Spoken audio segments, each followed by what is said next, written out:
이번 시간에는 주행 안전장치의 점검 진단에 대해서 학습하겠습니다.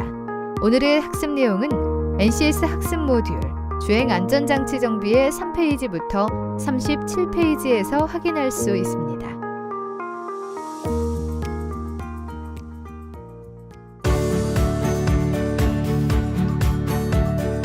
어려웠던 교육의 시간은 끝났다. 조금 더 명확하고 쉽게 알아보는 자동차 전기, 전자장치 정비 시간입니다. 여러분 안녕하세요. 강도원입니다. 2017년 1월부터 새로 출시되는 대형 승합차와 화물차에는 차선 이탈 경보 장치와 비상 자동 제동 장치의 장착이 의무화되었습니다. 주행 중 운전자의 부주의나 사고를 막기 위한 조치라고 하는데요. 이에 따라 현장에서는 주행 안전장치의 정비에 대한 요구가 그만큼 늘어날 것으로 생각됩니다. 그래서 오늘은 교수님을 모시고 주행 안전장치 정비에 대해 알아보고자 합니다. 안녕하세요. 네, 안녕하세요. 자동차 전기, 전자장치 정비 강의를 맡게 된 유치경입니다. 네, 반갑습니다. 오늘 강의 주제가 주행 안전장치의 정비에 관한 것인데요. 학습 시간 전에 주행 안전장치에 대한 간략한 설명을 부탁드리겠습니다. 네, 주행 안전장치는 LDWS, 즉 라인 디파추어 워닝 시스템이라고 하여 운전자가 의도하지 않게 차선을 이탈할 때 위험하다는 것을 운전자에게 경고해 주는 장치입니다.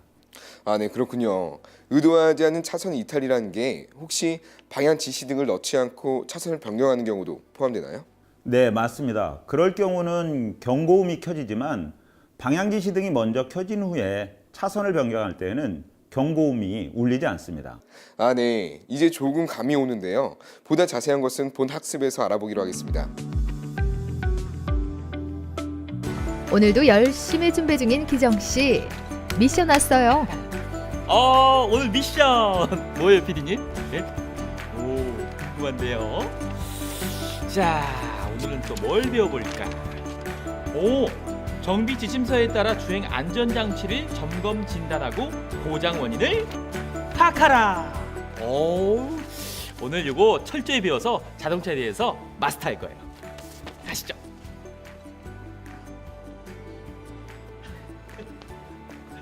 여러분, 오늘의 미션. 이 미션을 수행하려면 뭘 준비해야 할까요? 제가 준비하겠습니다. 제가 미션을 준비하는 동안 여러분들은 오늘의 NCS를 확인하세요. 네, 기정씨. 오늘도 잘 부탁해요.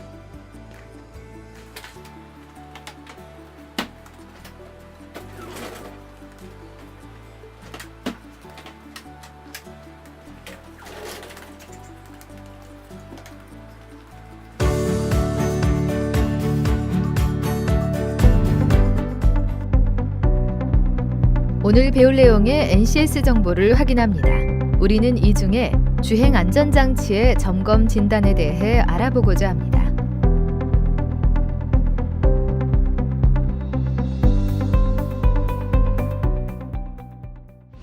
이번 시간 학습 목표와 학습 내용, 선수 학습, 핵심 용어에 대해 알아보겠습니다. 주행 안전장치의 점검 진단 학습을 통해 여러분은 정비 지침서에 따라 주행 안전장치의 특성을 파악할 수 있고 정비 지침서에 따라 진단 장비를 사용하여 관련 부품을 진단하고 고장 원인을 파악할 수 있습니다. 학습을 시작하기 전 선수 학습과 핵심 용어도 확인하세요.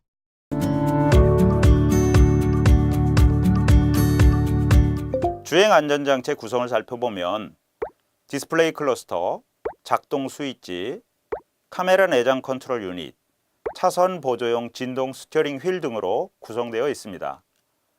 디스플레이 클러스터는 자동차가 운행 중 차선을 이탈하거나 정속주행 또는 시스템의 문제 시 운전자에게 시각 정보를 제공해 주게 됩니다. 주행안전장치 작동 스위치는 주행안전장치 작동을 끄거나 켤 수 있는 스위치입니다. 카메라 내장 컨트롤 모듈은 전면 유리 중앙 부위에 장착되어 있으며 카메라의 광학 범위는 최대 60m 정도가 됩니다. 카메라가 차량 전방의 도로를 스캔하여 차량 진행 방향 양쪽의 차선 표시를 감지합니다.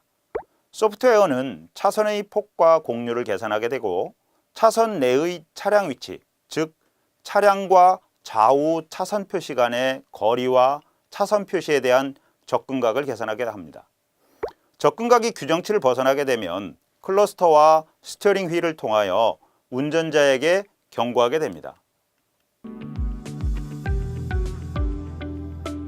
안녕하세요. 안녕하세요. 이 앞에 설명을 들어보니 디스플레이 클러스터, 작동 스위치, 카메라 내장 컨트롤 모듈 등 뭐가 이렇게 많고 복잡해요? 전혀 복잡하게 생각하실 필요가 없습니다. 그러니까 카메라 내장 컨트롤 모듈이 차량이 차선에 접근할 수 있는 규정치를 벗어나게 되면 경고를 해주도록 제어하는 겁니다. 그 안에는 이 모든 것들을 정밀하게 계산해내는 소프트웨어가 있고요. 디스플레이 클러스터에도 경고 화면을 띄우고 진동 스티어링 휠과 경고음으로 운전자에게 경고를 하는 거죠. 그럼 이 카메라 내장 컨트롤 모듈이 주행 안전장치의 핵심이라고 보면 되겠네요. 그렇죠. 네. 그럼 선생님, 카메라 모듈이 어떻게 작동을 하는지 또 주행 안전장치는 어떤 기능을 갖고 있는지 자세하게 설명 좀 부탁드립니다. 네, 알겠습니다. 주행 안전장치 LDWS는 LDWS 스위치에서 온 신호와 작동 조건이 되면 카메라 모듈에는 차량 속도, 조향각, 요 레이트 및 방향 지시 등 작동 신호 등의 정보가 샤시 캔버스 데이터로 입력됩니다. 이때 카메라 시스템이 차선 표시 이미지를 스캔하여 시스템이 차량 양쪽에서 차선 표시를 감지하면 차선의 폭과 공률을 계산합니다. 이 외에 소프트웨어는 차선 내 차량 위치, 즉 차량과 좌우 차선 표시 간 거리와 차선 표시에 대한 접근각을 계산하여 차량 주행 해석 결과를 기반으로 캔 데이터를 실시간으로 생성하여 차량의 샤시 캔버스로 전송하고 또한 도로 인식 품질을 평가하여 필요에 따라 차량 스티어링 진동과 MDPS를 통한 조향 제어와 클러스터를 이용하여 운전자에게 경고합니다. LDWS의 차선 보조는 운전자가 차선을 유지하도록 보조하고 차선 표시 감지에는 카메라가 사용됩니다. 차선 보조는 주행 중인 차선의 어느 한쪽에서 차선 표시가 감지되면 준비 상태로 전환하는데 차량이 감지된 차선 표시에 접근하여 주행 차선을 이탈하려고 하면 차선 보조가 스티어링 휠을 진동시켜 운전자에게 경고하도록 되어 있습니다. 하지만 차선 보조가 준비 상태이더라도 운전자가 차선 표시를 넘기 전에 방향지시 등을 켜면 시스템은 차선 변경이 의도적인 것으로 판단하여 경고를 작동하지 않습니다. 스티어링 휠은 차량이 감지된 차선 표시에 접근하거나 가로지를 때 운전자에게 경고하기 위해서 한번 진동하게 되는데 첫 번째 진동이 있고 난 후 차량이 차선 표시와 충분한 거리가 떨어졌다 다시 차선 표시에 접근하면 두 번째 경고가 작동합니다.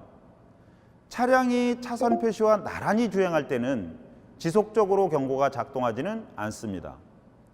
주행 안전장치 LDWS 시스템은 고속도로 및 간선도로에서 사용하기 위한 것으로 메이커별 다소 차이가 있지만 차량이 약 65km/h 이상의 속도로 주행하지 않으면 시스템은 작동하지 않습니다. 그리고 노면에 흙이나 눈이 덮여 있는 등 외부 조건이 좋지 않다거나 차선이 너무 좁거나 고속도로 공사 구간에서와 같이 차선 표시가 모호할 경우에는 시스템이 일시적으로 작동하지 않을 수 있습니다. 이러한 현재 시스템 상태는 대시패널 인서트나 클러스터에 표시됩니다. 이거 설명을 듣고 보니 이 주행 안전장치가 언제 스스로 작동할지 잘 파악하는 것이 정말 똑똑한데요? 네, 그렇죠. 상황 조건을 잘 파악해서 경고를 하죠. 하지만 매번 작동하는 것은 아닙니다. 작동되지 않는 상황이 발생할 수도 있습니다. 아니, 작동하지 않을 때가 있다고요? 아니 작동하도록 만들어 놓고 작동을 안 하는 경우는 이게 또 뭔가요? 뭐가 이렇게 복잡한가요? 잠시만요. 잠깐, 저 일단 제 머리를 좀 정비를 좀 해야겠습니다. 정신 집중! 주행안전장치 LDWS는 차선 이탈 경보장치 스위치가 온 상태가 되면 계기판에 LDWS 표시등이 점등되고 준비 상태가 됩니다. LDWS 기능은 차속이 65km/h 이상일 때 동작하게 되는데, 차선을 바꾸고자 할 때에는 반드시 방향지시등 스위치를 작동하고 차선을 변경하여야 하며, 방향지시등 스위치를 주행 방향으로 작동하지 않고 임의로 차선을 바꾸면 경보가 발생합니다. 차량이 차폭의 30% 이상 차선을 넘어갈 경우도 차선 변경을 위해 차선을 이탈하는 것으로 판단하여 경보를 해제합니다. 주행안전장치 LDWS는 비, 눈, 먼지, 물웅덩이, 기타 이물질로 인하여 차선이 잘 보이지 않는 경우, 안개, 폭우, 폭설 등의 악천후로 시계가 불량한 경우, 도로면의 물기로 인해 태양광, 가로등 또는 마주오는 차의 불빛이 반사될 경우, 버스 전용차로 등과 같이 좌측 또는 우측의 차선이 2개 이상인 경우, 급커브 구간이나 도로의 경사도가 심한 경우, 차량의 앞유리나 LDWS 카메라 렌즈가 습기나 이물질로 오염된 경우, 차선의 수가 증가, 감소하는 구간 또는 차선이 복잡하게 교차할 경우, 차선과 도로의 색상 구분이 충분치 못한 도로의 경우, 직사광선에 의해 룸미러 주위 온도가 매우 높은 경우, 주위 조명의 영향에 의해 LDWS 시스템이 차선 색상을 구분하기 어려운 경우, 기타의 차선을 인식하기 어려운 정도로 시계가 불량한 경우는 작동하지 않습니다. 센서가 내장되어 있어서 그런지 기계가 아주 민감한데요. 그런데 카메라 같은 중요한 부품을 교체할 경우 뭔가 기본값을 설정해주고 뭐 그래야 하는 거 아닌가요? 어떻게 하셨어요? 맞습니다. LDWS의 유닛을 탈장착한 경우에는 반드시 LDWS의 보정 베리언트 코딩을 실시해야 하며, LDWS 카메라 자동 공차 보정을 거쳐야 합니다.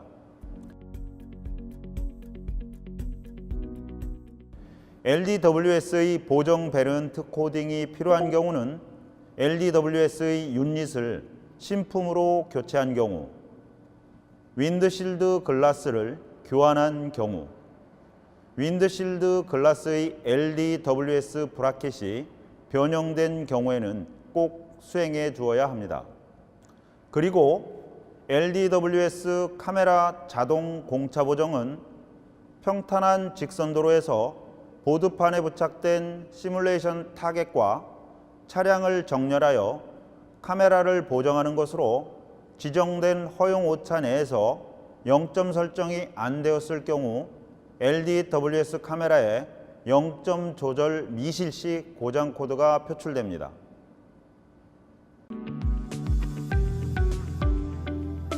선생님, 이 얼마 전에 비가 쭈룩쭈룩 굉장히 많이 오는 날 제가 운전을 하게 되었는데요.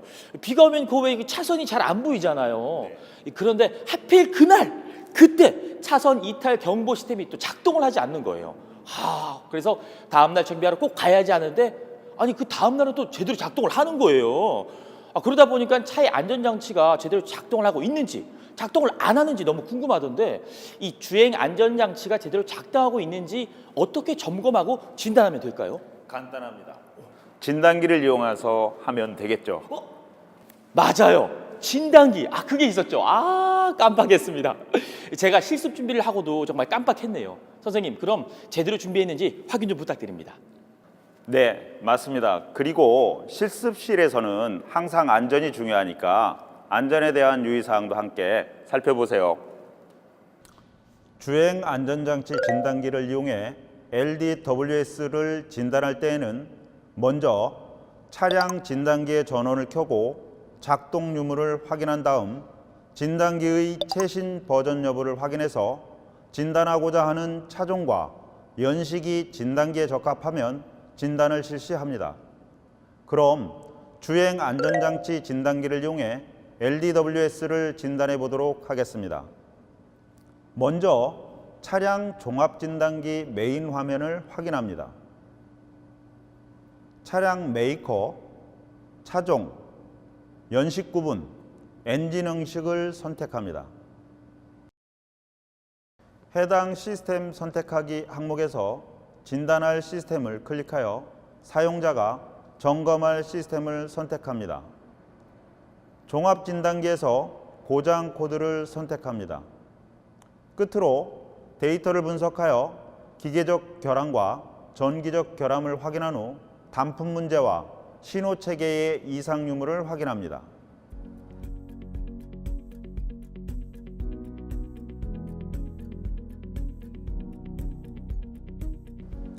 SRS 시스템을 진단할 때에는 진단 전 각 항목별 진단기를 이용한 고장 코드를 확인해서는 진단 기록표에 기록합니다. 그리고 SRS 시스템의 단품 회로도를 확인한 후 단품들의 전압, 전류, 단품 저항, 성간 저항을 측정하여 기록표에 기록해야 합니다. SRS 시스템 진단 방법은 먼저 에어백 모듈 절연도를 테스트합니다. 이때 에어백 모듈의 점화 회로와 연결된 두 단자는 모듈 자체와 절연되어 있어야 합니다. 만일 절연도가 떨어지면 고장 코드가 출력될 수 있으니 유의해야 하겠습니다. 그런 다음 인플레이터를 점검하는데 방법은 다음과 같습니다. 단품 진단에 앞서 반드시 커넥터 접촉 불량 유무를 확인합니다. 에어백 모듈을 탈거한 후에는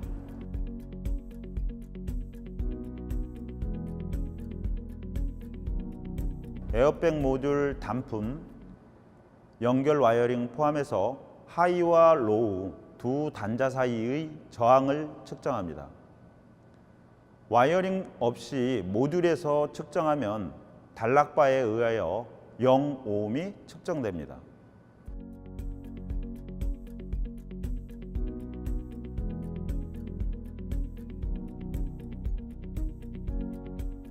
반드시 디지털 멀티미터를 사용하고 저항 렌즈 선택 시 모니터링 전류가 50mA 이하여야 합니다. 저항값은 1.6에서 4.75ohm이 정상이며 이 범위를 벗어나면 비정상으로 판단합니다. 클럭 스프링 단품에 저항을 연결한 후 멀티미터를 이용 저항을 측정합니다. 측정 방법은 에어백 모듈을 탈거하고 클럭 스프링에 보조 커넥터를 연결한 다음 보조 커넥터 끝단에 2ohm의 저항을 연결합니다. 이후 점화 스위치를 ON하고 진단 장비를 사용하여 기억을 소거한 후 진단 코드를 확인합니다. 끝으로 진단 결과를 확인하는데 진단 코드가 삭제되었다면 에어백 모듈 불량, 재출력이 된 경우에는 모듈 외 타 부품 점검이 필요합니다. 교수님, 지금까지 주행 안전장치를 점검하고 진단하는 방법에 대해서 알아보았는데요. 혹시 이 현장에서 정비 시 주의사항이 또 있을까요? 네, 주행 안전장치의 문제는 고객이 주행할 때 발생하는 문제이므로 고객 차량의 운행 상황을 이해하고 이상 유무를 정확하게 판단해야 합니다. 또한 문제 상황을 재현해야 할 때도 있으므로 주행 안전장치 데이터 측정 시에는 정비 지침서와 주행 안전 수칙을 반드시 지켜야 하겠습니다. 오, 이 마지막까지 자세한 설명 감사합니다. 이 덕분에 주행 안전장치의 점검과 진단에 자신감이 생겼습니다. 네, 그래도 꾸준한 연습을 해야 한다는 거 잊지 마세요. 물론이죠. 이제 마무리할까요? 주행 안전장치의 점검 및 진단, 이제는 어렵지 않아요.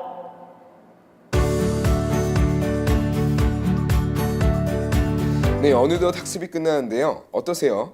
이번 시간 학습 내용만 잘 기억하면 자동차 전기, 전자장치 점검 분야의 전문가가 될 수 있을까요? 네, 학습을 잘 기억하고 반복하면 전문가가 될 수 있습니다. 네, 좋습니다. 오늘 학습한 내용으로 여러분 모두 주행 안전장치를 점검하고 진단하는 데 자신감이 생겼을 것으로 생각됩니다. 이상으로 이번 시간 학습을 마무리하도록 하겠습니다. 어려웠던 교육은 가라! 앞으로도 알찬 교육으로 여러분을 찾아뵙겠습니다. 함께해 주신 여러분 고맙습니다.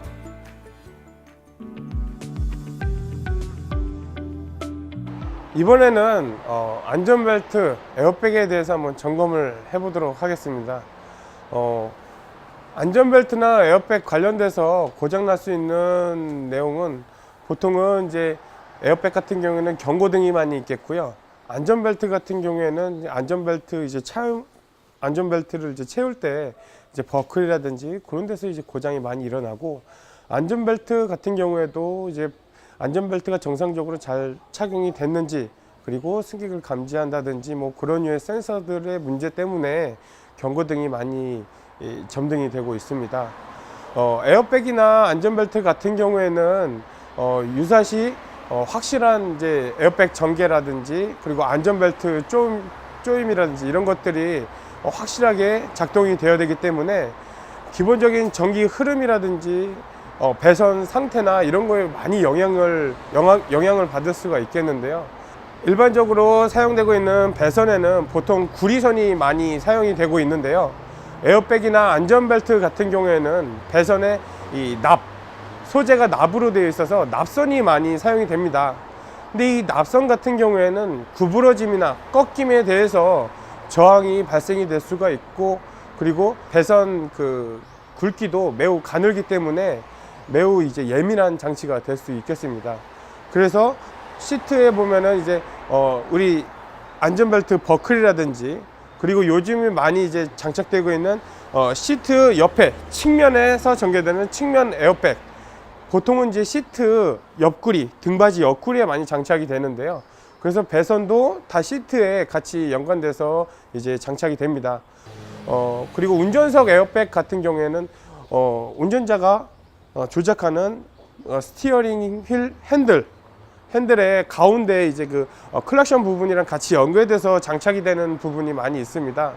근데 핸들 같은 경우에는 우리가 상시적으로 조향 시에 많이 이제 사용이 되기 때문에 이 배선 꼬여짐, 그러니까는 그런 류의 이제 현상이 많이 발생이 되는데요.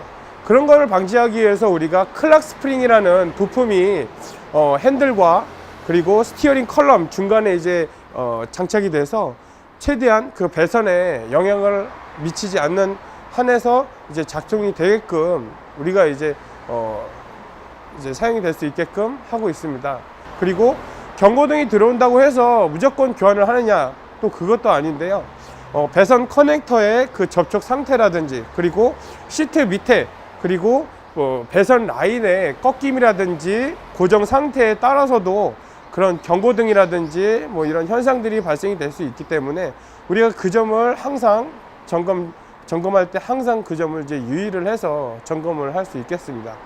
그리고 안전벨트 같은 경우에도 이제 유사시에 사고가 날 수 있는 그런 유사시에 이제 핸들을 팍 조여줄 수 있는 그런 시스템도 요즘에 많이 들어가 있기 때문에 그런 부분들도 이제 점검을 꼭 필요하겠고, 점검을 하면서 인위적으로 저항 테스트나 이런 걸 할 때도 너무 센 전압이라든지 뭐 이런 거를 공급할 경우 에어백이 터진다든지 아니면은 안전벨트 당김 조임 장치들이 작동이 돼서 소음이라든지 그리고 안전사고가 날 수가 있기 때문에 그런 점들을 항상 유의를 해서 점검을 해야 될 것 같습니다.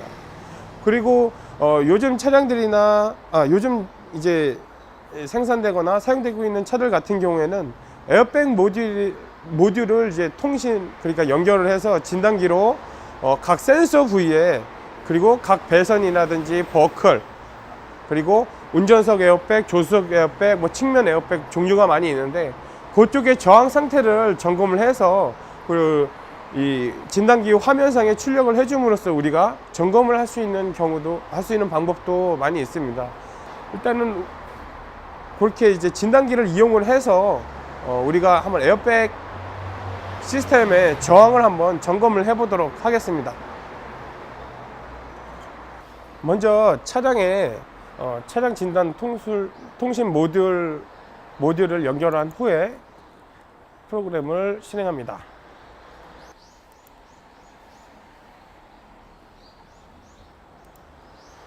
차량 제작사와 차종 재원을 선택한 후에 에어백 시스템을 선택합니다.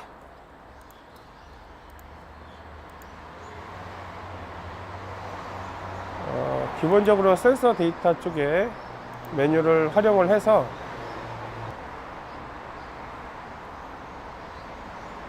센서 데이터 목록을 선택을 해서 각 부분의 저항 상태를 점검할 수가 있습니다.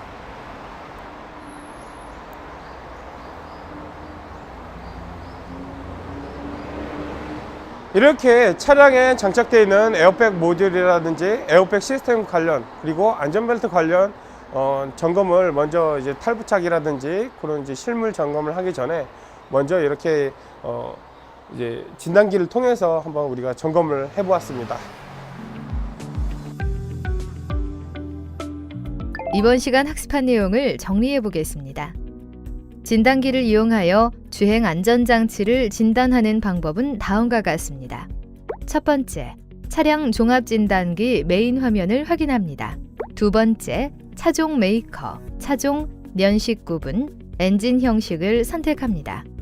세 번째, 해당 시스템 선택하기 항목에서 진단할 시스템을 클릭하여 사용자가 점검할 시스템을 선택합니다. 다섯 번째, 종합 진단기에서 고장 코드를 선택합니다. 여섯 번째, 데이터 분석 후 기계적 결함과 전기적 결함을 확인한 후 단품 문제와 신호 체계의 이상 유무를 확인합니다. 에어백 시스템을 점검하는 방법은 먼저 에어백 모듈 절연도를 테스트하고 그 다음 인플레이터를 점검합니다. 인플레이터를 점검할 때는 단품 진단에 앞서 반드시 커넥터 접촉 불량 유무를 확인해야 합니다. 에어백 모듈 탈거 후 에어백 모듈 단품 하이와 로우 두 단자 사이의 저항을 측정하고 클럭 스프링 단품의 저항 연결 후 멀티 테스터를 이용 저항을 측정합니다. 클럭 스프링 저항 측정 방법은 다음과 같습니다. 첫 번째, 에어백 모듈을 탈거하고 두 번째, 클럭 스프링의 보조 커넥터를 연결한 다음 세 번째, 보조 커넥터 끝단에 2옴 저항을 연결합니다. 네 번째, 점화키를 온한 후 진단 장비를 사용하여 기억 소거를 실시한 후 다섯 번째, 진단 코드를 확인합니다. 여섯 번째, 진단 결과를 확인하여 진단 코드 삭제되었으면 에어백 모듈 불량을 점검하고 재출력되면 모듈 외 타 부품을 점검합니다.